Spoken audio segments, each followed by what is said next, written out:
Guprangzukno Chennai Talangai Rompemani Shalkolok Rome Mamla Cholima Yagulo Rompenai Shiklano Bishichi Nuini Bagai Alongo Chopnani Shakle Kagumoti Hankoni Dorbano Udaipur মাননীয় special জাজ কোর্টে যে গুরুত্বপূর্ণ মামলাটি রায় হয়েছে এই মামলার নাম্বার ছিল Kakraban PS case number 38 of 2021। এই মামলায় অভিযুক্ত হচ্ছে রাজীব কর্মকার ও অমরপুর ফটিকসাগরের পারে ওর বাড়ি। ও বিবাহ করেছিল আমাদের কাকরাবন থানার অন্তর্গত গঙ্গাছড়া গ্রামে। এই মামলার যে ভিকটিম ও হচ্ছে আসামির ভগ্নিপতি। তো এই ভিকটিমের সঙ্গে রাজীব কর্মকারের যে ইনসিডেন্টটা হয়েছিল সেটা হচ্ছে যে ভিকটিমের বড় বোন এই রাজীব কর্মকারের সঙ্গে বিবাহ হয়েছিল আরও 4-5 বছর পূর্বে। এই ইনসিডেন্ট থেকে বিবাহের পরে বড় বোনের উপরে নির্যাতন করত এবং এটাকে ব্ল্যাকমেইল করে ছোট বোনকে সে বিভিন্ন ইলিগ্যাল প্রস্তাব দিয়ে যেত এবং ওই প্রস্তাবে যদি রাজি না হতো তখন ওই বড় বোনের উপর আরও অশান্তি হবে। এই সুযোগে ছোট বোনের উপরে সে বিভিন্ন কুপ্রস্তাব দিয়ে যেত।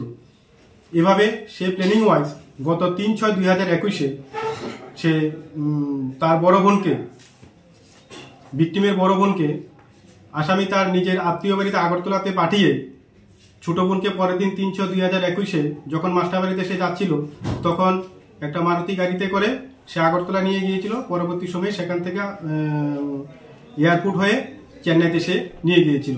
চেন্নাইতে একটা ভাড়া বাড়িতে তারা থেকেছিল এবং সেই জায়গাতে স্বামী স্ত্রী হিসাবে তারা ওই জায়গাতে থেকেছিল এবং বাড়ির মালিককে তার স্ত্রী হিসাবে পরিচয় দিয়ে সে সেখানে থেকেছিল।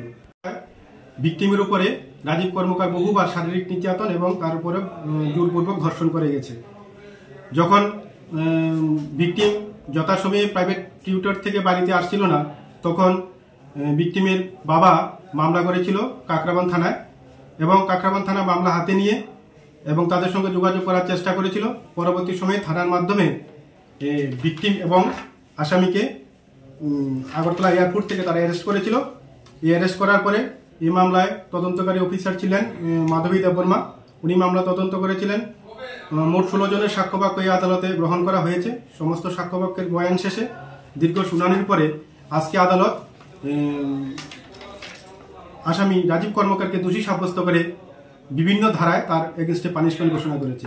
আদালত তার রায়ের মধ্যে 363 কিডন্যাপিং এর জন্য 3 বছরের সাজা দিয়েছে, অনাদায়ে 3,000 টাকা জরিমানা এবং অনাদায়ে 1 মাসের জেল এবং 4 অফ পক্সো অ্যাক্ট সঙ্গে 376 আইনের জন্য তার বিরুদ্ধে 12 বছরের জেল দিয়েছে, 10,000 টাকা জরিমানা করেছে, অনাদায়ে আরও 3 মাসের জেল আজকে আদালত দিয়েছে।